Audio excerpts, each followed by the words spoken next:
অনেকে প্রশ্ন করেন যে স্ত্রী তালাক দিলে কি দেনমোহরের টাকা দিতে হবে কিনা। তারা এই গ্রাউন্ড দেখায় যে আমি তো সংসার করতে চাচ্ছি, কিন্তু স্ত্রী সংসার করতে চাচ্ছে না, সে স্বেচ্ছায় তালাক দিচ্ছে।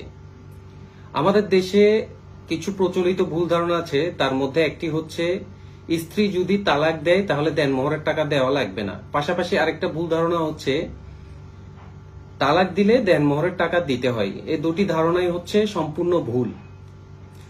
দেনমোহর হচ্ছে স্বামীর কাছে স্ত্রীর একটি ঋণ। এখন এই ঋণটি স্ত্রী চাওয়া মাত্র স্বামী স্ত্রীকে দিতে হবে। আর যদি দেনমোহর স্ত্রী নিজে থেকে মাফ করে দেয় সেটি হচ্ছে আলাদা কথা। স্ত্রী যদি বলে যে আমার দেনমোহর লাগবে না, সেক্ষেত্রে না দেওয়া যেতে পারে। এখন কথা হচ্ছে কোর্ট কি দেনমোহরের টাকা মওকুফ করতে পারে কিনা? উত্তর হচ্ছে না, যেহেতু দেনমোহর হচ্ছে স্বামীর কাছে স্ত্রীর একটি ঋণ। শুধুমাত্র স্ত্রী পারে দেনমোহরের টাকা মওকুফ করতে।